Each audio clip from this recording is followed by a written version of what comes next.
وأشهد أن محمدا عبده ورسوله صلى الله عليه وسلم. أما بعد فإن أصدق الحديث كتاب الله وخير الهدي هدي محمد صلى الله عليه وسلم وشر الأمور محدثاتها وكل محدثة بدعة وكل بدعة ضلالة وكل ضلالة في النار. أعوذ بالله السميع العليم من الشيطان الرجيم من همزه ونفخه ونفثه. يا أيها الذين آمنوا اتقوا الله حق تقاته ولا تموتن إلا وأنتم مسلمون.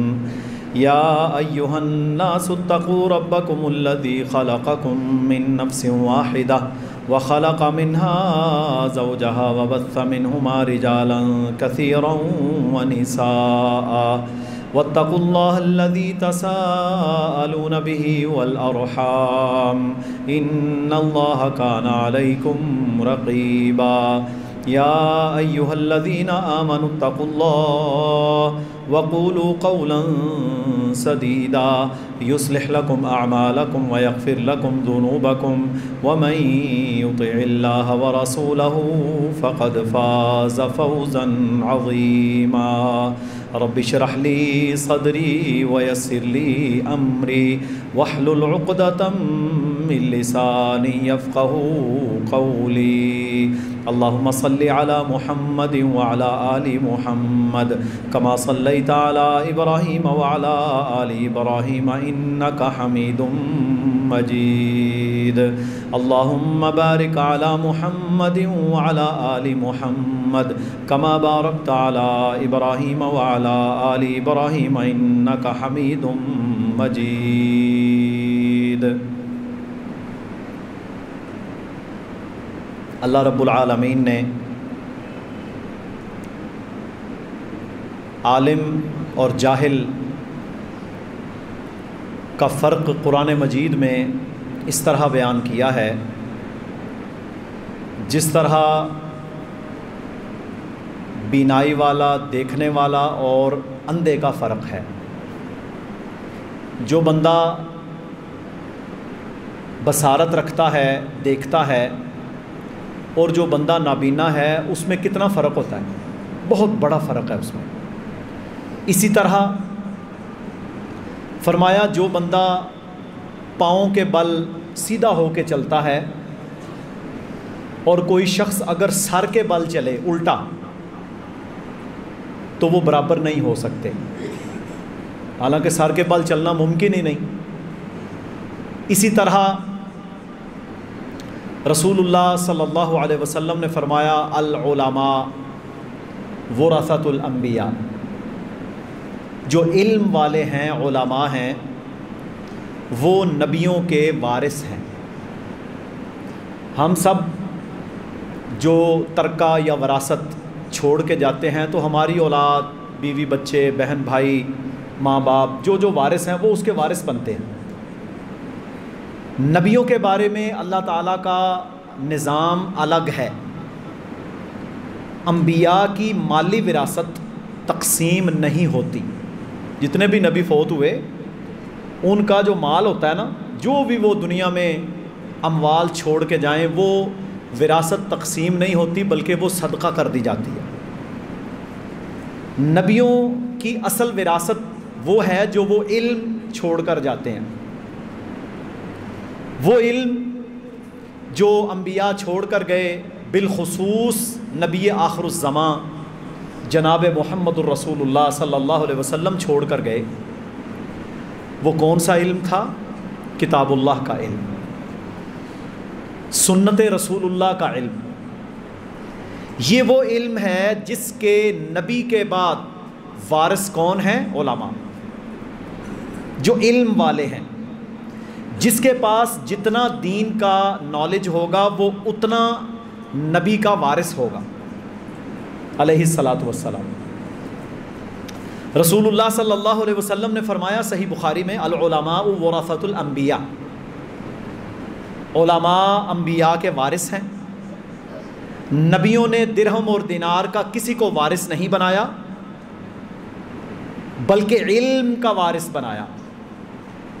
جس نے علم حاصل کیا اس نے اس وراثت میں سے وافر حصہ حاصل کر لیا۔ آج میرے محترم بھائیوں، بہنوں، نوجوانوں، ساتھیوں، جتنے فتنے آپ کو نظر آ رہے ہیں، آپ ان فتنوں کی گہرائی میں جا کر دیکھیں، سوچیں، پرکھیں تو آپ کو پتہ چلے گا اس کی بیس جہالت ہوگی۔ سب سے بڑا فتنہ دنیا کا شرک کا فتنہ ہے، اللہ کی ذات صفات میں کسی دوسرے کو کھڑا کرنا۔ اس کی بیس کیا ہے؟ جہالت۔ دوسرا بڑا فتنہ بدعات کا فتنہ ہے، نئے نئے کام، اپنی مرضی کا دین، اس کی بیس جہالت۔ تیسرا بڑا فتنہ ہے مسلمان کا قتل، لڑائی جھگڑے، فساد، دنگا، آپس کی لڑائیاں، نفرتیں، بغض، اس کی بنیاد جہالت۔ ہماری حالت تو یہ ہے کہ ہمیں اسلام کے بنیادی احکامات کا بھی علم نہیں ہے۔ ہر رمضان ہمارے پاس ایک قسم کے لوگ ایک ہی طرح کا سوال کرتے ہیں، چھوٹے چھوٹے مسائل، عقیدے کے مسائل، نکاح کے مسائل، طلاق کے مسائل۔ لوگوں کو جب ان بنیادی چیزوں کا نالج نہیں ہوتا تو کیا ہوتا ہے؟ معاشرے میں فساد بپا ہوتا ہے۔ اب ہمارے ہاں اکثر میرے پاس لوگ آتے ہیں، کہتے ہیں جی ہماری بچیاں بوڑھی ہو رہی ہیں، دوسرا کہتا ہے جی لڑکے ہیں ان کو رشتہ نہیں ملتا۔ آج کل یہ بڑا مسئلہ ہے۔ وجہ اس کی کیا ہے کہ ہم نے علم حاصل نہیں کیا کہ رشتہ کرنا کیسے ہے۔ آخر اس کی کوئی بیس تو ہے کوئی نہیں، رشتے کی بنیاد کیا ہے؟ رسول اللہ صلی اللہ علیہ وسلم نے فرمایا، تم جس بچی یا بچے کے دین اور اخلاق، کتنی باتیں؟ دو۔ تم کسی بچی یا بچے کے دین اور اخلاق پر اگر مطمئن ہو اور تم اس کو اپنی بیٹی یا بیٹے کا رشتہ پھر بھی نہیں دیتے، اچھا چیزیں دو، یا دین ہے، اچھے اخلاق والا ہے، تو پھر تم معاشرے میں فتنے کو دعوت دو گے۔ اچھا معاشرے میں ہم نے فتنے کو تو دعوت دے رکھی ہے، کروڑوں کا جہیز ہوگا، لڑکے کی ذاتی جناب 1 کنال کی فرنشڈ کوٹھی ہوگی، 2 لاکھ 2.5 لاکھ روپیہ مہینے کا وہ کمائے، امریکہ کا، برطانیہ کا اس کے پاس پاسپورٹ ہو، اس کی جناب اتنے مربع زمین ہو، فلانی برادری کا ہو، پھر ہو گیا رشتہ۔ پھر کیا ہوتا ہے؟ پھر جناب سٹیٹس کو پانے کے لیے انسان ساری زندگی ذلتیں اور رسوائیاں کاٹتا رہتا ہے، اور زنا اور بدکاری معاشرے میں عام ہوتی رہتی ہے۔ یہاں جو اللہ کے نبی نے فرمایا نا کہ تم اگر دین اور اخلاق پر مطمئن ہو، اچھا دین سے مراد کوئی یہ نہیں ہے کہ وہ مولوی ہو۔ یہ ہمارے ہاں بہت بڑی مسکنسیپشن ہے کہ ہم یہ سمجھتے ہیں دین سے مراد صرف مولوی ہے۔ نہیں، دین سے مراد وہ شخص ہے جس کی پوری زندگی قرآن و سنت کے مطابق ہے۔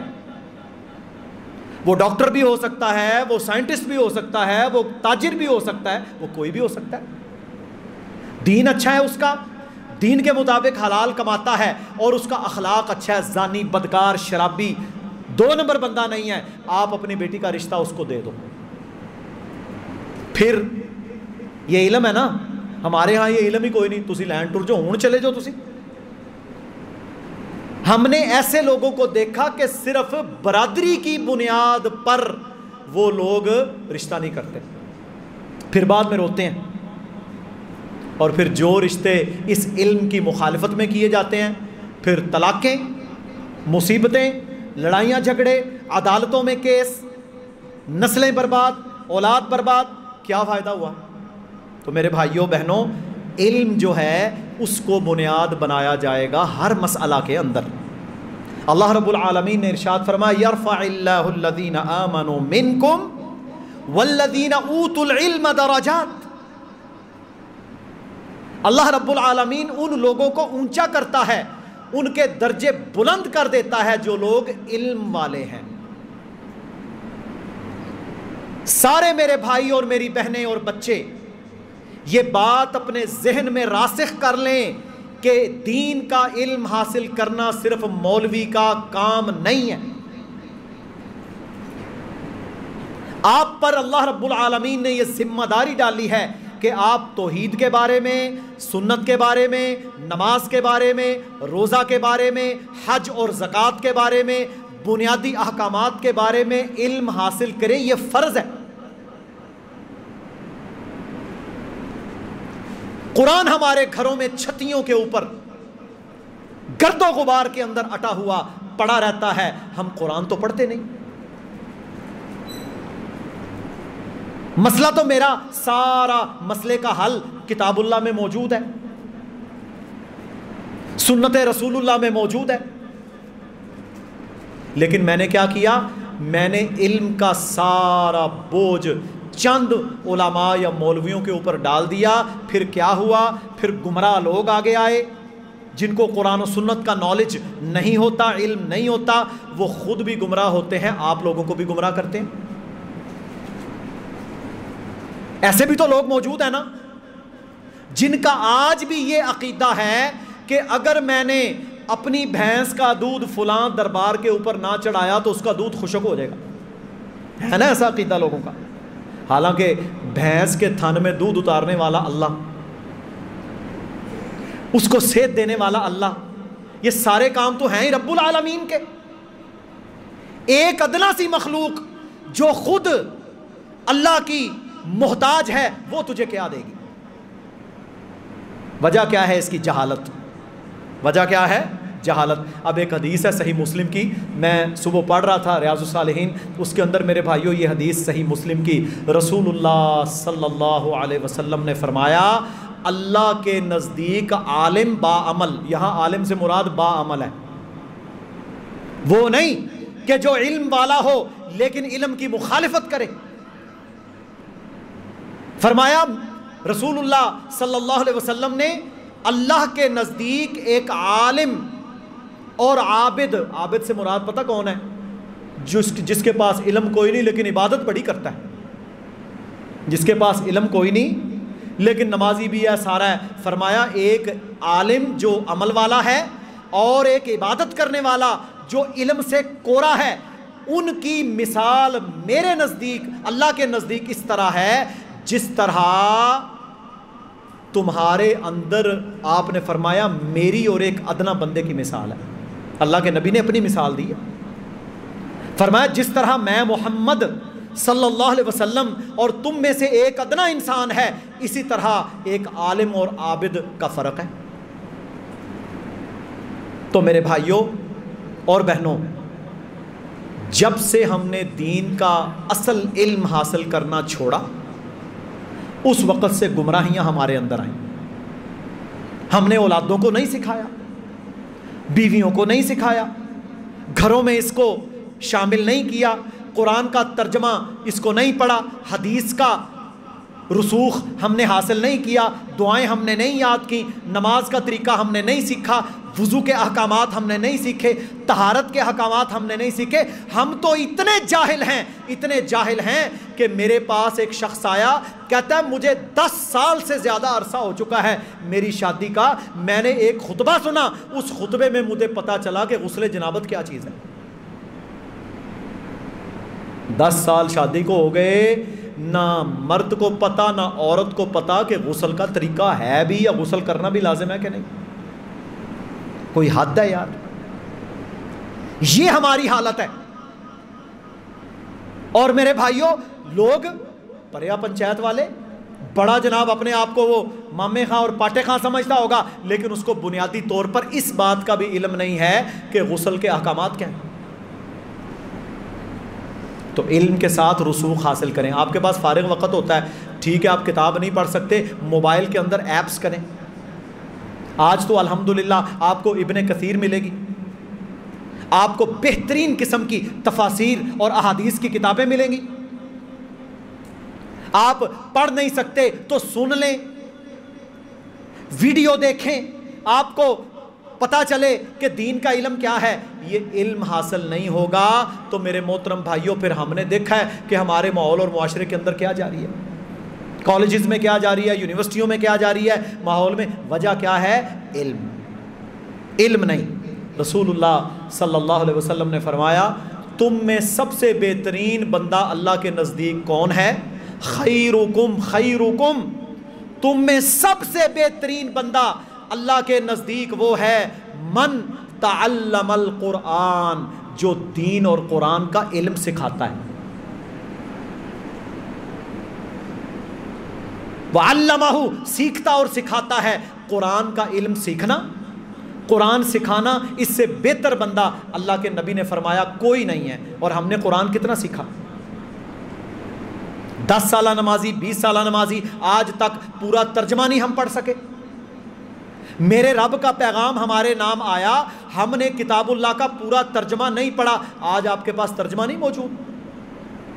ایک آیت روزانہ پڑھیں، ایک آیت، ایک آیت روزانہ پڑھیں، آپ سال میں کتنا قرآن ترجمے سے سمجھ لیں گے؟ کچھ اللہ کا خوف کرنا چاہیے ہمیں۔ اسی طرح کہتے ہیں جی ساڈے تے بڑی بھلائی ہو گئی ہے، بڑیاں رحمتاں نے۔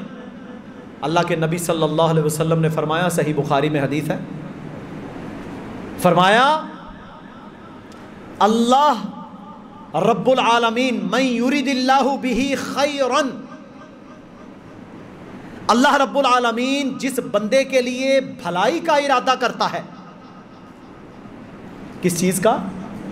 بھلائی کا ارادہ کرتا ہے۔ اللہ جس بندے اپنے کے لیے خیر کا، بھلائی کا ارادہ فرما لیتا ہے کہ میں نے اس کے ساتھ خیر کا معاملہ کرنا ہے، میں نے اس کو برکتیں دینی ہیں، میں نے اس کے لیے خیر کے دروازے کھولنے ہیں، فرمایا یفقہہ فی الدین، اللہ تعالیٰ اسے دین کی سمجھ عطا کر دیتا ہے۔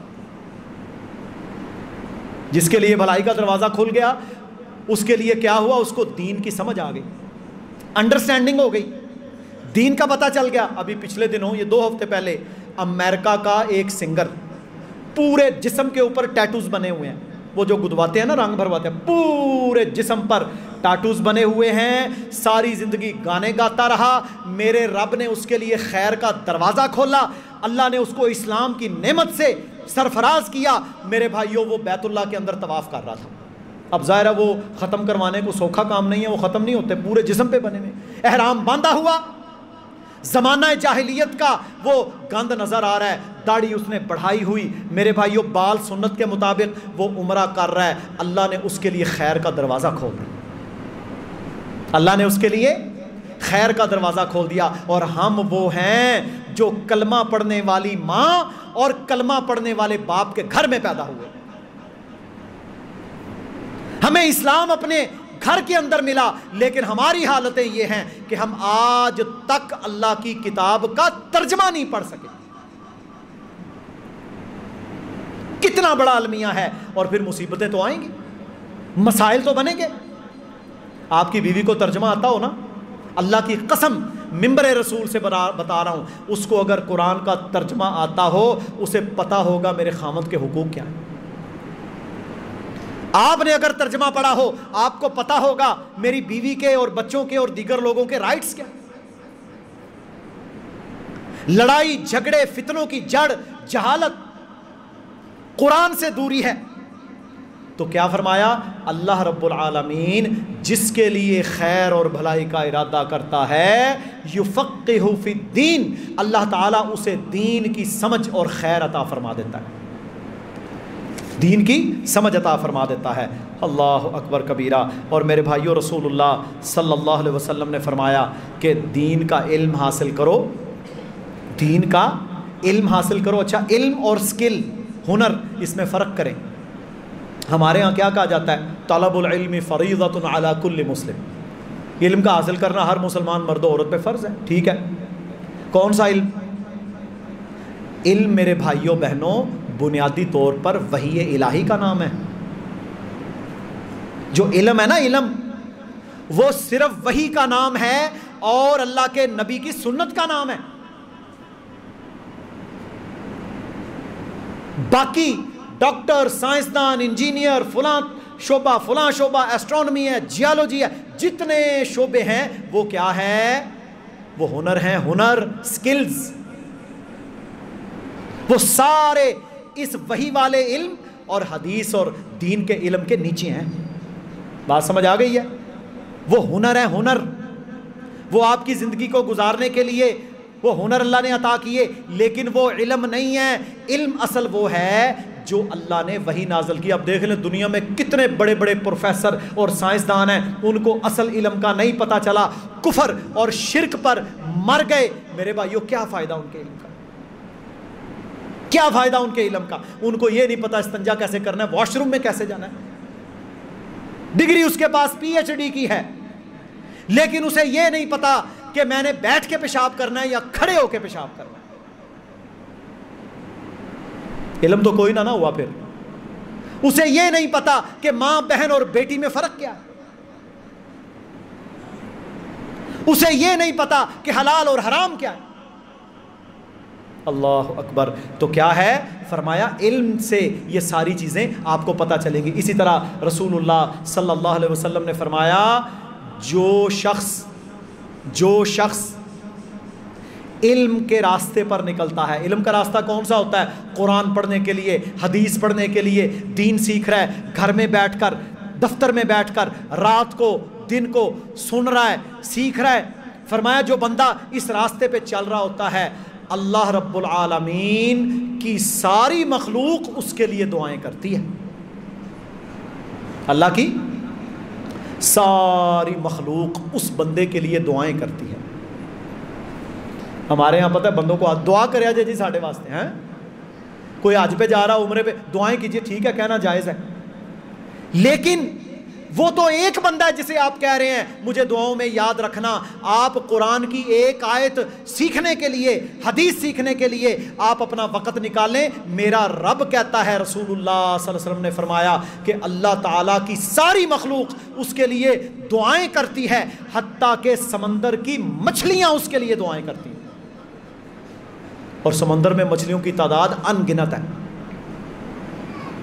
بات سمجھ آئی ہے؟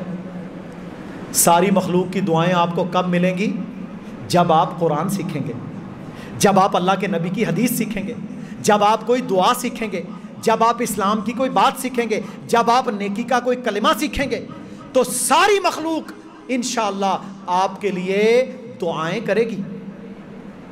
اور پھر ساتھ پتہ کیا فرمایا صحیح مسلم میں؟ فرمایا جو بندہ علم کے راستے پر چلتا ہے اللہ اس کے لیے جنت کا راستہ آسان کر دیتا ہے. اللہ اس کے لیے جنت کا راستہ آسان کر دیتا ہے جو علم کے راستے پر چلتا ہے. تو میرے محترم بھائیوں، عالم، علم والا، ان کے بارے میں اللہ تعالیٰ نے واضح طور پر یہ فرق بیان کر دیا ہے. فرمایا کہ انما یخشی اللہ من عبادہ العلماء. سب سے زیادہ اللہ سے ڈرنے والے کون لوگ ہیں؟ جن کے پاس علم زیادہ ہے. آپ کو اور ہمیں چاہیے کہ ہم کتاب اللہ کا، سنت رسول اللہ کا، شریعت کا جتنا نالج حاصل کر سکتے ہیں وہ کریں. اور میرے بھائیوں اس سے آپ فتنوں سے بچیں گے، گمراہیوں سے بچیں گے، غلط باتوں سے بچیں گے، آپس کی لڑائیوں سے بچیں گے، منکرین حدیث کے فتنے سے بچیں گے، الہاد دہریت سے بچیں گے، شیطنت سے بچیں گے.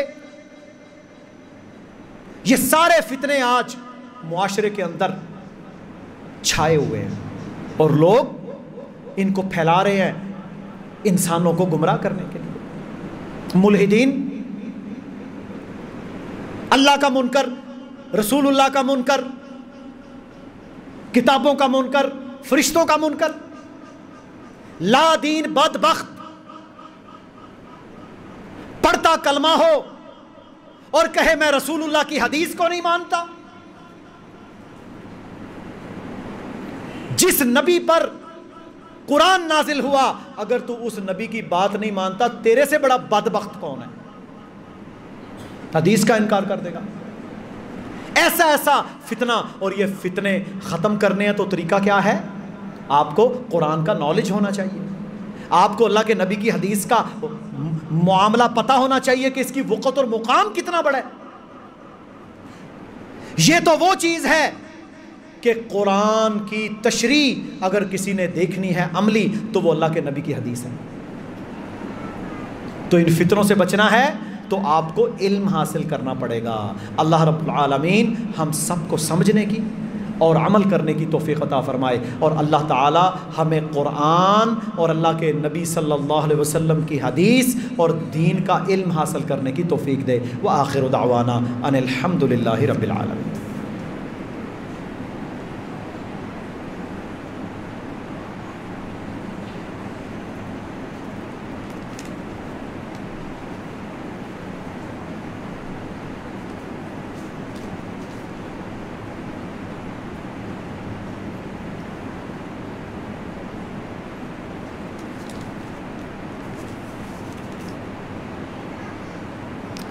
ان الحمد للہ نحمده ونستعینه ونستغفره ونعوذ باللہ من شرور انفسنا ومن سیئات اعمالنا من يهده الله فلا مضل له ومن يضلل فلا هادي له اشهد ان لا اله الا الله وحده لا شريك له واشهد ان محمدا عبده ورسوله اما بعد۔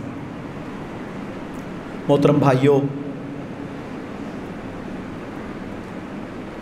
اللہ کے نبی صلی اللہ علیہ وسلم کا فرمان جو کہ سنن ابو داود اور ترمذی کے اندر موجود ہے،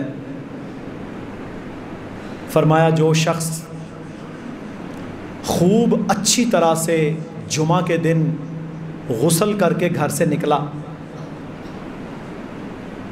پیدل چلا، سوار نہ ہوا،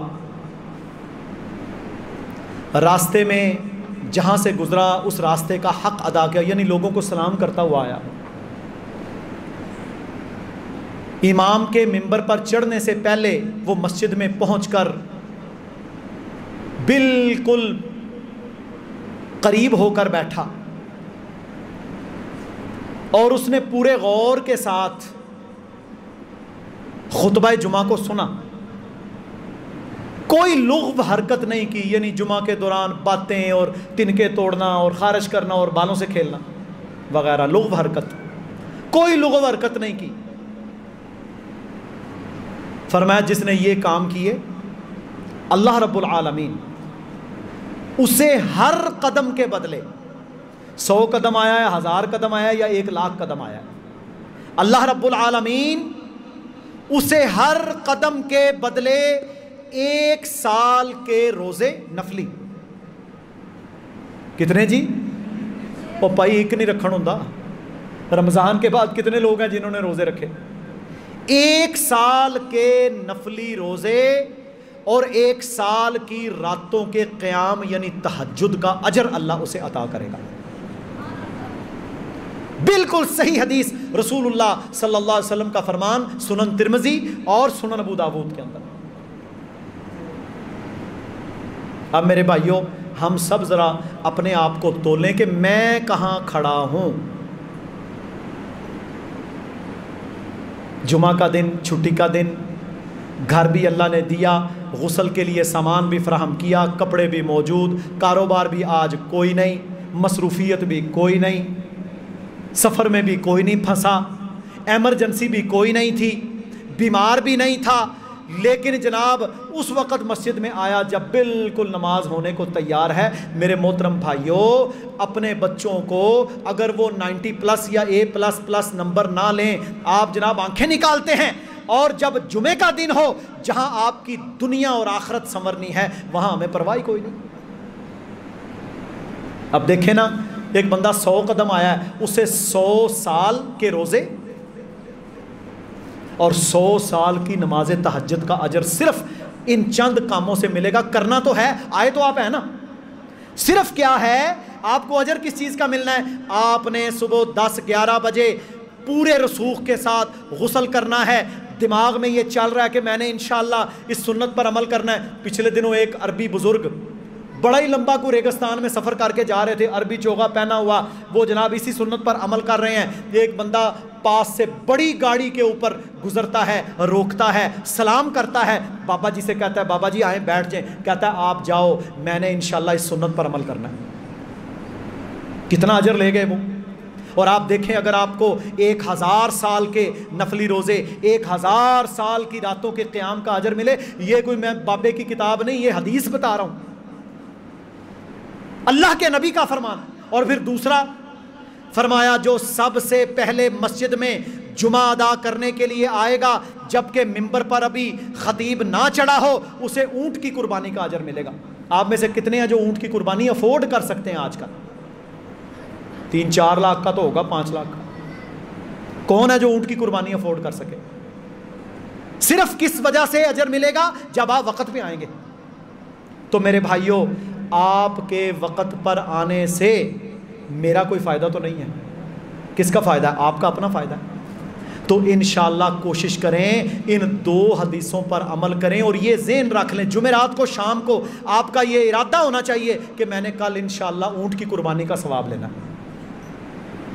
میں نے کل انشاءاللہ ہر قدم کے بدلے 1 سال کے روزے اور اس کی راتوں کے قیام کا اجر لینا ہے، انشاءاللہ میرا اللہ آپ کا اجر ضائع نہیں کرے گا۔ دوسری بات میرے بھائیوں بہنوں، جیسا کہ آپ جانتے ہیں کہ 2-3 دن پہلے پاکستان کے بہت بڑے عالم دین الشیخ حافظ عبدالسلام بن محمد بھٹوی رحمہ اللہ، جن کی بہت ساری کتابیں یہاں ترجمہ قرآن بھی پڑھا ہے، تفسیر القرآن بھی پڑھی ہے، اور یہ وہ شخصیت ہیں جس وجہ سے میں نے ان کو جانا تھا۔ میں اس وقت برطانیہ میں تھا، یہ غالباً 98-99 کی بات ہے۔ سب سے پہلی بار انہوں نے اردو زبان کے اندر حسن المسلم جو دعاؤں کی کتاب ہے نا، اس کا ترجمہ کیا تھا، سب سے پہلا ترجمہ، اور یہ بہت پرانا تھا، 1980-85 کے اندر یہ ترجمہ ہوا۔ اور سب سے پہلے کنگ فہد پرنٹنگ پریس جو کہ مدینہ کے اندر ہے، الریاض کے اندر ہے، انہوں نے اس کو چھاپا تھا سعودی حکومت نے، اور اس وقت مرکز الدعوہ والارشاد کے نام سے میرے بھائیوں یہ پہلی دفعہ ہم نے دیکھا حافظ عبدالسلام بن محمد رحمہ اللہ۔ پھر اس کے بعد میرے بھائیوں یہ وہ شخصیت تھی جن کو حدیث پڑھاتے ہوئے تقریباً 55 سال ہو چکے تھے۔ 55 سال سے کیا کر رہے تھے؟ صحیح بخاری، قرآن اور حدیث پڑھا رہے تھے۔ یہ وہ شخصیت ہیں کہ جنہوں نے ایسی تفسیر لکھی، آج کے دور میں اب تفسیر القرآن الکریم، جس کے مقدمے میں انہوں نے لکھا کہ اس تفسیر میں کوئی ایک حدیث بھی میں نے ایسی نقل نہیں کی جو ضعیف ہو۔ پتہ ہے تفسیروں کے اندر بہت سارا اسرائیلی روایات اور کمزور روایات لوگ اپنا موقف بیان کرنے کے لیے اور اس کو ثابت کرنے کے لیے بیان کرتے ہیں، نہیں، فرمایا اس پوری کتاب کے اندر کوئی ایک روایت بھی ایسی نہیں ہے جس روایت کے اندر ضعف ہو، کمزور ہو۔ فتح السلام کے نام سے صحیح البخاری کی شرح لکھی جس کی تقریباً 600 کے قریب حدیثیں باقی رہ گئی، ساری مکمل ہو گئی۔ اور میرے بھائیوں میں نے فتح الباری بھی پڑھی ہے، حافظ ابن حجر رحمہ اللہ کی، عربی زبان کے اندر صحیح بخاری کی شرح فتح الباری سے بہتر آج تک نہیں لکھی گئی، اور اردو زبان میں جتنی سہل، جتنی مستند، جتنی ٹو دی پوائنٹ شرح میرے بھائیوں یہ فتح السلام ہے، میں نے نہیں دیکھی۔ 55 سال کا تجربہ۔ اور میرے بھائیوں پھر صرف مولوی نہیں تھے، ایک تو ہوتا ہے نا صرف مولوی نہیں تھے، باعمل مجاہد اور غازی بھی تھے، باعمل مجاہد اور غازی بھی تھے۔ روس کے خلاف افغانستان میں مجاہدین کے اول دستوں کے اندر 1985-86 کے اندر حافظ عبدالسلام بھٹوی رحمہ اللہ، حافظ عبد المنان نور پوری رحمہ اللہ، شیخ عبد الرحمن کیلانی رحمہ اللہ، یہ میرے بھائیوں زخم کھا کے آئے تھے۔ یوں تو لفظوں میں ہے تفاوت، لیکن ملا کی اذاں اور مجاہد کی اذاں اور۔ تو میرے بھائیوں اتنی بڑی شخصیت، اور میرے بھائیوں پچھلے دنوں علامہ ابتسام علیہ ظہیر حافظہ اللہ انہوں نے ایک کالم لکھا دنیا نیوز کے اندر، اس میں انہوں نے لکھا کہ میرے والد محترم یعنی علامہ احسان الہی ظہیر رحمہ اللہ ان کے کلاس میں یہ سینئر تھے، یعنی اس لیول کی شخصیت۔ اور حافظ محمد گوندلوی رحمہ اللہ جن کا نام سعودیہ کی یونیورسٹیوں میں میرے بھائیوں آج بھی نہیں لیا جاتا ہے، محدث تھے حافظ محمد رحمہ اللہ، جو کہ 1960-62 کے اندر فوت ہوئے۔ انہوں نے جامعہ محمدیہ کے اندر حافظ عبدالسلام صاحب کو اپنی مسند پر بٹھایا۔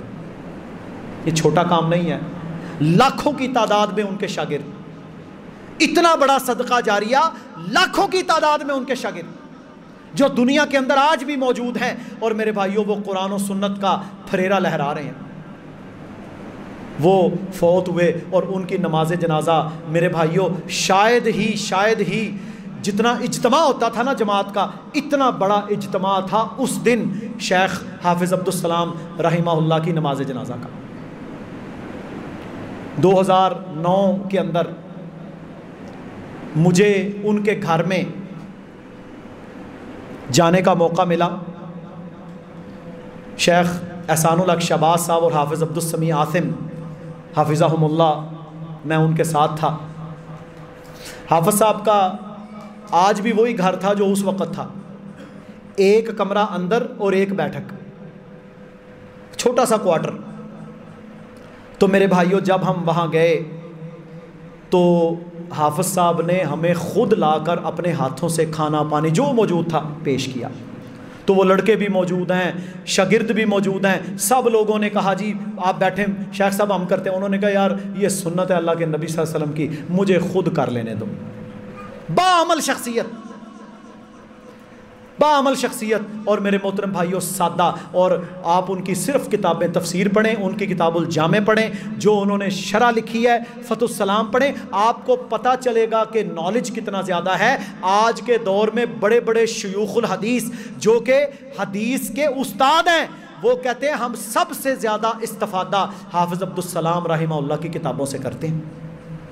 تو میرے بھائیوں یہ ان کی چند باتیں ہیں جو ہم نے اس لیے آپ کے سامنے کی تاکہ اللہ رب العالمین ان کی حسنات قبول فرمائے، ان کی لرزشیں اللہ معاف فرما دے، ان کے لیے خیر اور آسانی کا رستہ فرما دے۔ اور میرے محترم بھائیوں حدیث ہے، اللہ کے نبی صلی اللہ علیہ وسلم نے فرمایا قیامت کے قریب علم اٹھ جائے گا، قیامت کے قریب علم اٹھ جائے گا۔ فرمایا اس سے مراد یہ نہیں ہے کہ کتابیں خالی ہو جائیں گی۔ یہ آج کل نا سوشل میڈیا کے اوپر بھی چلا وہ جی قیامت کے قریب قرآن کے صفحے سفید ہو جائیں گے، یہ جھوٹ ہے سارا۔ قیامت کے قریب علم اٹھ جائے گا سے مراد ہے کہ علم والے صحیح علماء دنیا سے فوت ہوتے جائیں گے۔ فرمایا پھر ایسے لوگ رہ جائیں گے جو جاہل ہوں گے، جو تمہیں ایسی باتیں بیان کریں گے جو تمہارے آباء و اجداد یعنی سلف نے نہیں سنی ہوں گی، جو خود بھی گمراہ ہوں گے تمہیں بھی گمراہ کریں گے، جو خود بھی گمراہ ہوں گے تمہیں بھی گمراہ کریں گے۔ تو علم کا اٹھنا یہ ہے۔ آج آپ دیکھ لیں میڈیا کے اوپر، غامدی کو دیکھیں، مرزا جیلمی کو دیکھیں، اور میرے بھائیوں اس طرح کے لوگ جو بنے پھرتے ہیں۔ اب دیکھیں حدیث کا انکار ہو رہا ہے۔ اوے ظالم، جس نبی پر پہلی وحی غار حرا کے اندر نازل ہوئی، اگر تو اس نبی کی زبان پر اعتماد نہیں کرتا تو قرآن پر بھی اعتماد نہیں کرتا، جو حدیث کا منکر ہے، کیونکہ اسی زبان نے حدیث بیان کی، اسی زبان نے قرآن بیان کیا۔ پھر ایک بندہ بیٹھ کر رسول اللہ صلی اللہ علیہ وسلم کے خلفاء، صحابہ، ازواج مطہرات کے بارے میں اگر بکواس کرتا ہے تو میرے محترم بھائیوں وہ آسمان کی طرف تھوکتا ہے، ظالم، اس کا تھوک تو اس کے منہ پر گرے گا۔ یہ ہے جہالت کے فتنے جو آج کے دور میں عام ہیں، اور ہماری نوجوان نسل قرآن پڑھنا نہیں، ترجمہ پڑھنا نہیں، حدیث پڑھنی نہیں، علم حاصل کرنا نہیں، علماء کے سامنے زانوِ تلمذ طے کرنا نہیں، اور جناب 2 کیسٹیں سن لیں اور 4 کلپ سن لیے اور 4-5 چیزیں سن لیں اور جناب وہ کہتے ہیں میں سب سے بڑا۔ حدیث اور قرآن کے علوم کو سمجھنے کے لیے وقت لگانا پڑتا ہے، سمجھنا پڑتا ہے۔ سلف نے ہر چیز لکھ چھوڑی ہے، بیان کر دی ہے، بیان کر دیا۔ میرے بھائیوں، ایک دفعہ نا ایک شخص نے حضرت عمر بن عبد العزیز رحمہ اللہ کے دور میں سیدنا معاویہ بن ابو سفیان رضی اللہ تعالی عنہ کو کے بارے میں بد کلامی کی۔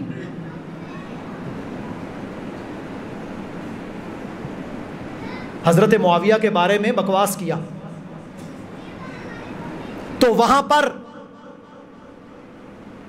انہوں نے فرمایا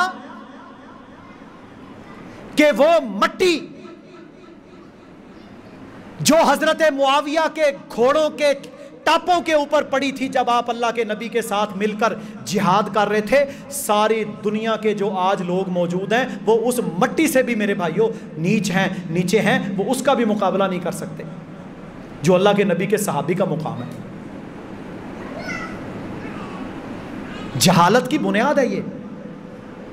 تو میرے بھائیوں، اس لیے قرآن و سنت، صحابہ، تابعین اور محدثین کا منہج، اس کے ساتھ جڑو گے تو بچو گے، ورنہ گمراہیاں تمہیں آن لیں گی، گمراہیاں تمہیں تباہی کے دہانے تک پہنچا دیں گی۔ اللہ رب العالمین ہم سب کو سمجھنے کی اور عمل کی توفیق عطا فرمائے۔ اے پازیٹیو بلڈ چاہیے جی کسی مریض کو، کوئی اگر یہ نیکی کرنا چاہے تو بتا دے۔ ممانی فوت ہو گئی عبد الجبار بھائی کی، ان کی غائبانہ نماز جنازہ پڑھنی ہے۔ نعمان کے لیے دعا کرنی ہے، اللہ تعالیٰ اس کے لیے آسانی عطا فرمائے اور اس کو شفائے کاملہ عاجلہ عطا فرمائے۔ آپ کے بھائی کا کیا نام؟